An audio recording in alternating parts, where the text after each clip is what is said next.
Alright everyone, got the boat out of the garage. We're going to get it fired up out of water. I'm going to show you the process that I use to start the boat up when it's on the trailer. So it's a pretty simple process. I want to change the oil, so I want to warm up the oil so that it's easy to pump out. This is the process that I use to start the boat when it's on the trailer. Okay, the pieces of equipment you're going to need to do this is you're going to need one of these. This is just a motor flusher, fake a lake. They're called different things, but it's basically this one's called the Flush Buddy. Now, you can get these online, get them on Amazon, eBay. You can get them at your local boating supply company. So this boat has an intake underneath, up in the hull. It's an inboard engine. So you're gonna need this, and then you're also gonna need your garden hose with a good supply of water. Okay, you also want to make sure when you hook so here we got the hose hooked up. You want to make sure there's no kinks in the hose at all. You want to make sure that you have a nice flow of water through there. So we're going to get this hooked up and show you how. All right, you want to get your hose connected to the Flush Buddy, and then you're going to want to go down below and find the water inlet grate. I'm going to show you where that is. So we're right here. We're on this would be the starboard side, the driver's side of the boat. This is a Mastercraft X2 2008. So this is pretty similar for most inboard boats. This should work for same process for any boat that's like a V-drive, has an inboard engine. All right, up under the boat here, we're looking for that guy right there.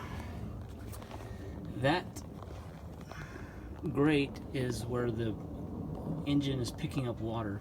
There's other ones under here, so there's like this one. There's one like that on the other side, if you see that. These are like the ballast fill and empties. So you want to make sure that you're not hooking up to these. You want to make sure. I'm going to get under there a little.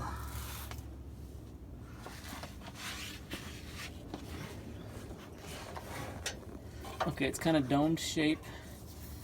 And then it's got a grate on this side of it, so that's how you know that's where the water is picked up from. So what we're going to do is we're going to put the Flush Buddy around that. We're going to turn the water on, so it's going to simulate being in water. Okay, so we got the Flush Buddy here. Let me show you here how we have it. So there's our inlet. You want to get this around it. It's like basically a plunger that goes around it.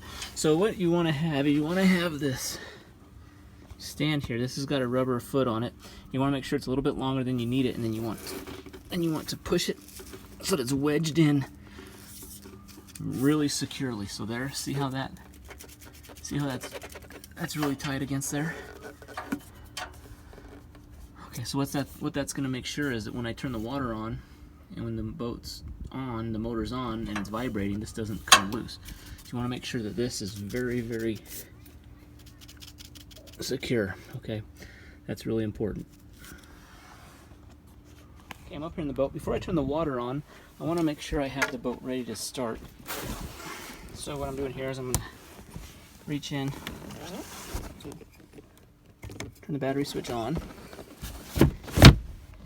Now that I have the battery switch on, I'm going to come over here and run my blower for a few minutes. So I'm going to have that going.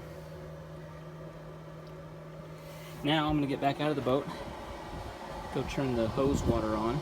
Okay, back under the boat here, got the water on. The water is flowing. It's got a strong stream. It's flowing out of the Flush Buddy right now. I don't have the motor on yet. I'm going to do that in just a minute. So I want to make sure the water's on first before I start the motor. So you want to make sure you got the water on and it's staying on.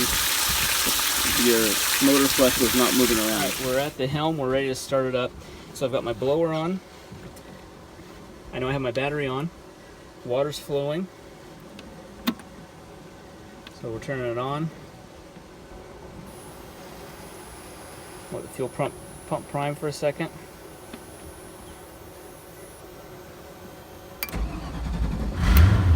Alright, I just fired up. Gauges are on, motor's on. Now what I want to do is I want to quickly go back. I want to make sure that water's coming out of the exhaust tips. That's the most important part.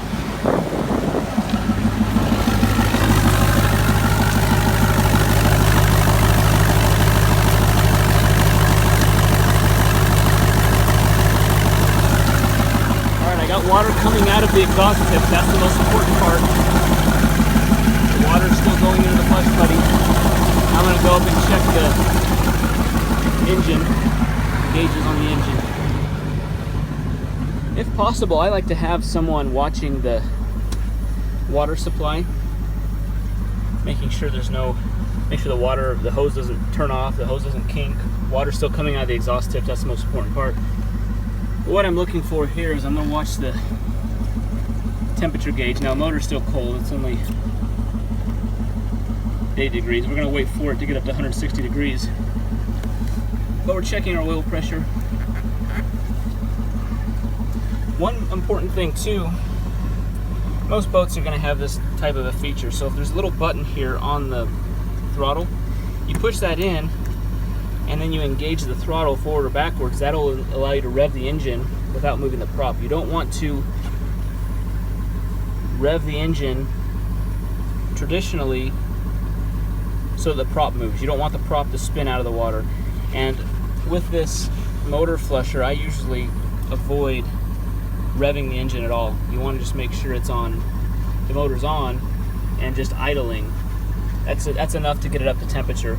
So really the reasons you would want to start your boat up out of water is for, like I'm doing today, I'm changing the oil, you're winterizing it, and then if my boat's sat for a few days, or not a few days, but like a few weeks, it's been 2 or 3 weeks and I haven't used it, I'll do this right before I go out to the lake, so that way there's no surprises. I know everything starts up, everything's fine.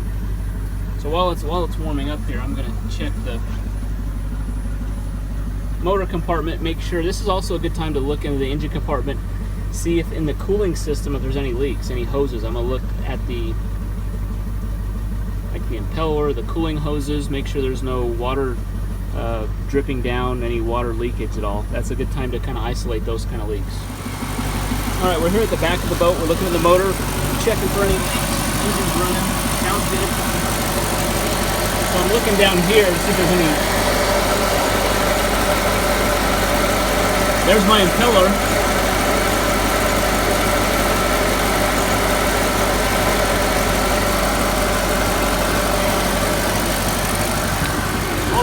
Also, I'll come down here on the side. I removed these side panels when I'm going to be doing an oil change. The side panels here. Also a good time to check for any leaks, oil leaks.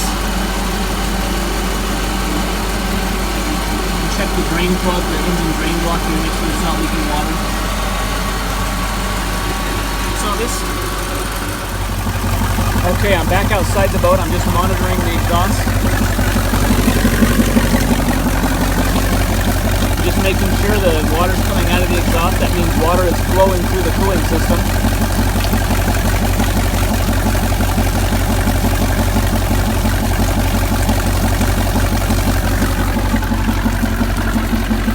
Go check the temperature now. Right, motor's now still running, and we're right up to temperature. We're at 160. So that means the engine's at operating temperature. So now what I can do is I can turn the engine off. You always want to turn the engine off, then the water off. You want to make sure that there's always water going through the engine. So I'm going to now got the blower off. I'm going to shut the engine off. Okay, so I hear the water running. I'm going to go back out, turn the water off. Okay, I just turned the water off. We're back under the boat. Now all we got to do is just remove the motor flusher. Okay, we just pull it. Water will drip out of this. Should get some water leaking out of the shaft seal here. But now the engine's warmed up, so now I'm ready to do an oil change. Take a look at my next video on how to do that. But thanks for watching. Hopefully this helped you. Bye.